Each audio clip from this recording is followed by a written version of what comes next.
નમસ્કાર મિત્રો, હાસ્યથી મારી જેમ હરક પદુડા કરવા માટે ફરી એકવાર હાજર છે તમારો દોસ્ત રાજુ.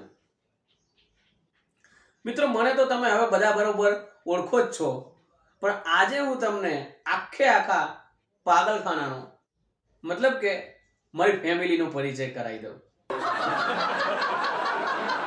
મારે બે દીકરા અને એક દીકરી છે, પણ સાલું પ્રોબ્લેમ એ છે કે ત્રણેય વચ્ચે મમ્મી એક જ છે. ઘણીવાર જ્યારે ઝઘડે ને ત્યારે મને એમ થાય કે ત્રણને હવની પોતપોતાની આગવી મમ્મી લઈ આપું. પછી સેલેરી સ્લીપ આમ હું જોઉં છું ને એટલે પછી વિચાર માંડી વાળું છું.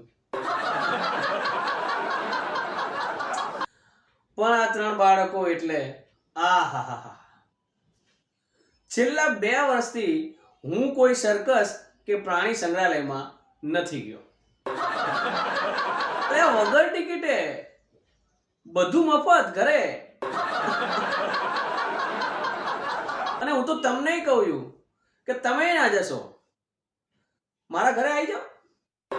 પ્રાણી સંગ્રહાલય જોઈ જશે, મહેમાન ગતિએ થઈ જશે અને ચાની રકેબી પીવાઈ જશે. હમણાં થોડા દિવસ પહેલા જ એક મહેમાન આવ્યા હતા, એટલે આઈને બરોબર બેઠા. પણ સાલું એ વખતે છોકરાઓ એવા થાગડીએ, એવા મસ્તીએ ચડેલા, કોઈ વાતે માને નહીં. એટલે પછી મારો તો મોટા ભાગનો ટાઈમ એમને રાખવામાં જ ગયો અને મહેમાન જોડે ઘડી કે બેહાણું નહીં, વાતચીત ના થઈ. મહેમાને પછી કેટલું બેહે, એટલે એ પછી ચાની રકેબી પીધી ના પીધી ઊભા થયા. પછી ઊભા થઈને એમને મારા છોકરાના હાથમાં 50ની નોટ આપી. એટલે મેં કીધું ના રહેવા દો, ના હોય. મને કે ના રાખો. હું કોઈ પ્રાણી સંગ્રહાલયમાં કે સર્કસમાં ગયો હોય તો ટિકિટના પૈસા ના થત. હવે સાલું એમને મારા છોકરાની ગણતરી શેમાં કરી હશે એ તો એ જ જાણે. થોડા ટાઈમ પહેલા મેં એક જાહેરાત આપી હતી કે જો તમારા ઘરે કોઈ એવા મહેમાન આયા હોય જે તમને પસંદ ના હોય, તમને એમ હોય કે ક્યારે જાય પણ એ જવાનું નામ ના લેતા હોય, તો એવા સમયે તમે મારી મદદ લઈ શકો છો. મને એક કોલ કરજો, હું તમને વ્યાજબી ભાડે છોકરાઓ સપ્લાય કરી આપીશ. ત્રણેય છોકરાઓ એવી મસ્તી, એવો ધાગડીઓ કરશે કે મહેમાન મૂકેલી ચાની રકેબી પીવા નહીં રહે, એની મારી ગેરંટી. અને આ 3 છોકરા થયા પછી ઘણીવાર મારે આવું થાય છે. એકવાર મને એક સંબંધી પૂછતો હતો કે ભાઈ તારે પહેલા એક છોકરો હતો ને હવે પછી આ જુડવા થયા, એમ કરીને 3 બાળકો થયા, પછી તને આમ જીવનમાં કંઈ આમ પરિવર્તન લાગે?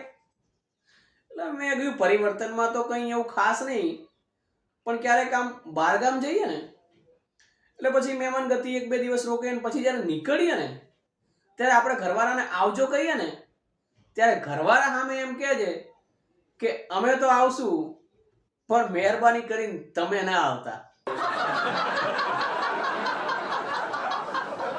હવે એવું કહેવાય છે કે ઝેરના પારખા તો ના હોય, પણ તેમ છતાંય જો તમારે અનુભવ કરવો હોય તો આવી જજો મારા ઘરે.